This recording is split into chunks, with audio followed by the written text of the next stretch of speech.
In a filing in federal court this week, the Justice Department said that when the administration was ordered back in March to stop sending detained migrants to a mega prison in El Salvador, you personally made the final call to continue the flights anyway. Is that correct? Do you acknowledge that? You know, we have court filings going on and decisions that are going forward. I'll let them continue to play through that process. But did you make that I'm call? proud of President Trump and his leadership and the decisions that we have made. And the decisions that are made on deportations, where flights go and when they go, are my decision at the Department of Homeland Security. And we will continue to do the right thing and ensure that dangerous criminals are removed. So that you're saying that it was your decision. It sounds like the judge wanted to ensure that people were given due process. He said very clearly, quote, any plane containing these folks that is going to take off or is in the air needs to be returned to the United States. But those people need to be returned to the United States. However that's accomplished, I leave to you. But this is something that you need to make sure is complied with immediately. Did you defy the court's order, Madam Secretary?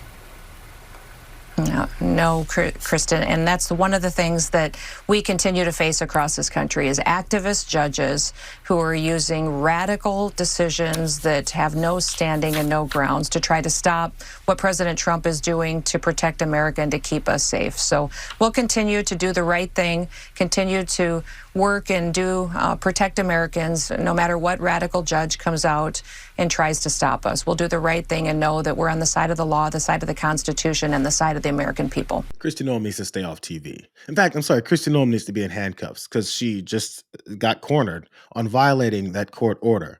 Because her excuse for violating that court order was calling the judge who put forward that court order a radical judge. A radical activist judge. That's all you have to really say if you're in the Trump administration is radical activist judge. These guys keep talking about how they follow court orders. Donald Trump was talking about how, yeah, we follow court orders. What are we talking about? Are there circumstances where you would defy a court order? Well, I think that, number one, nobody's been through more courts than I have.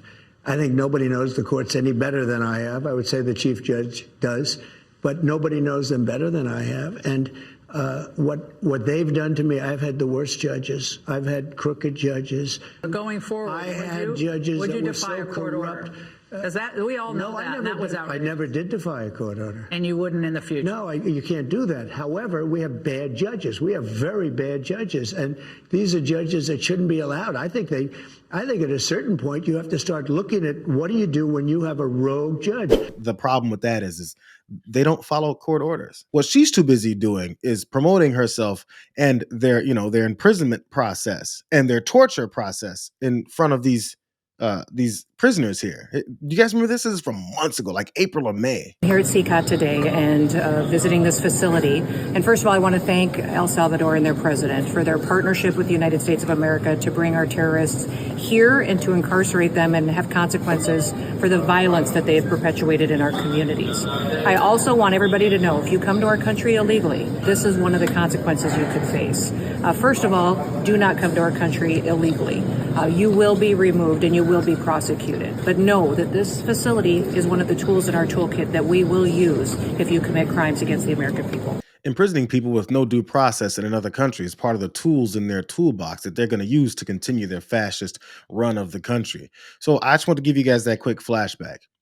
Because after I saw Kristi Noem on Meet the Press and basically admit that, she should be in prison, she also went on This Week with Jonathan Karl. And I was like, okay, she's probably going to say something else. Because usually when these folks go on these programs, they'll probably say the same thing. She can't possibly say the same thing. As you know, a U.S. district judge has now reopened a contempt inquiry into the decision to fly those planes of Venezuelan immigrants, alleged gang members, to El Salvador after he ordered the planes to be turned around. In a DOJ filing, the Department of Justice says that you were the one that made that order. So I have two questions on that. First of all, is that right? Does the buck effectively stop with you on this? Was this your responsibility? And had you known that the judge had ordered those planes to be turned around when that order was issued?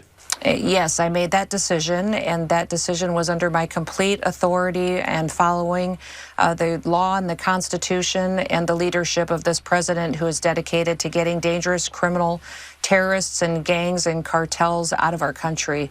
And I'm so grateful that we get the opportunity every day to do that and to make decisions that will keep America safe. Did you know about the judge's order when you issued your order for the planes to continue? This is an activist judge, and I understand, we're still in litigation with this against this activist judge who's continuously tried to stop us from protecting the American people. We continue to win.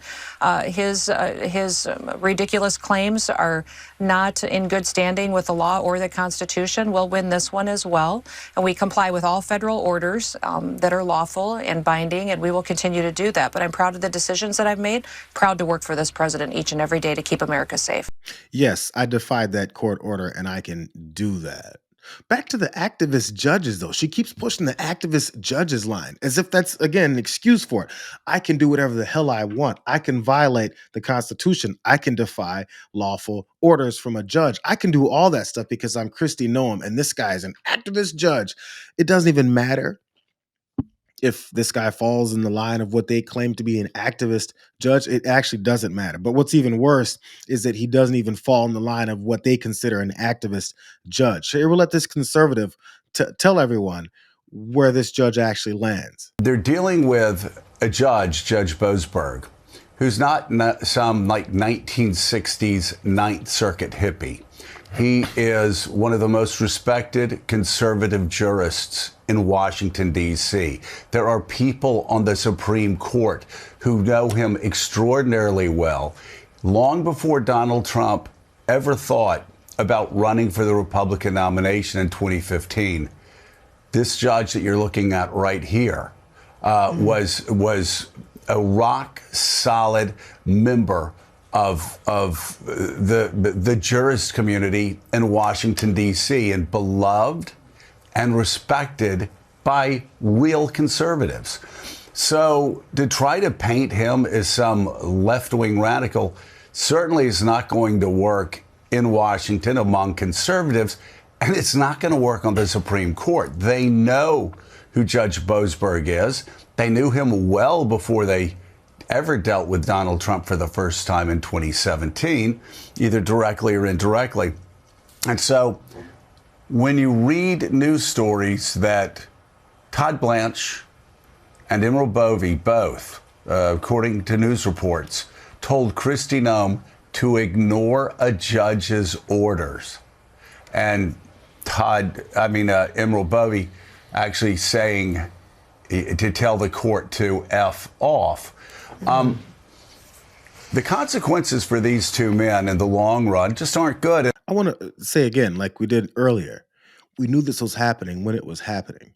We knew they were violating judges' orders when it was happening. We knew that they were deporting people with zero due process and sending them off to a torture concentration camp in El Salvador. We knew all this stuff, and people that were saying it were just blown off and pushed to the side as if they have some kind of issue with the president. And by the way, we do. He's a fascist, and he sends people off to random countries just for the specific purpose of torturing them. We know this about them because there's number one goal that all these folks have. It's under Donald Trump. It's under Stephen Miller. This is their plan, and this is also their revealing of their white nationalist roots. The Department of Homeland Security, under Kristi Noem, posted, "The stakes have never been higher, and the goal has never been more clear.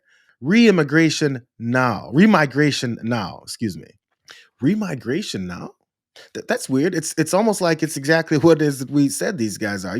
White nationalists who think they need to cleanse the country of anyone that's too brown for them, or any of the brown folks who don't drop a knee and kiss their asses and go ahead and go to their inferior roles of being subhumans, sub-Americans who do all their work to prop up the rich white nationalists like Kristi Noem and Donald Trump." So they posted that.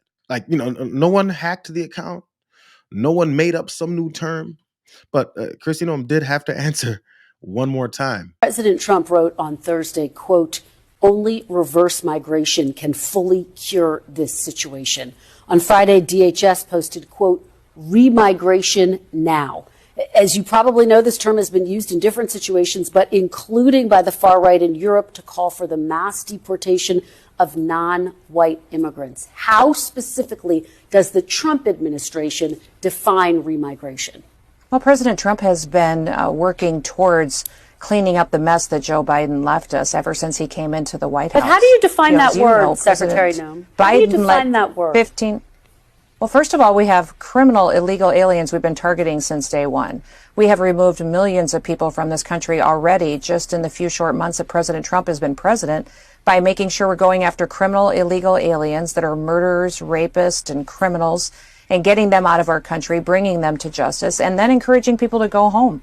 If you're here illegally and breaking our laws, you can leave now, and you may get the opportunity to come back someday. But if you wait until we detain you, and we will deport you, and you'll never get the chance to come back to America and visit us or become a citizen. We're going to continue to do that, go after those criminals, go after those individuals that came in under programs that were broken on the Biden administration and people who were in place and leadership in that crazy 4 worlds we lived through, 4 years we lived through before President Trump came in. Thank God we have a president now that recognizes that letting all of these people into our country that we don't know who they are is dangerous. That we let in terrorists, we let in criminals, we let in mentally unstable people. They shouldn't be here. They're going to leave, and President Trump is going to ensure that Americans become first and the priority, and that they're going to be safe on their streets again. Secretary Noem. Kristen Walker moved on. She didn't answer the question.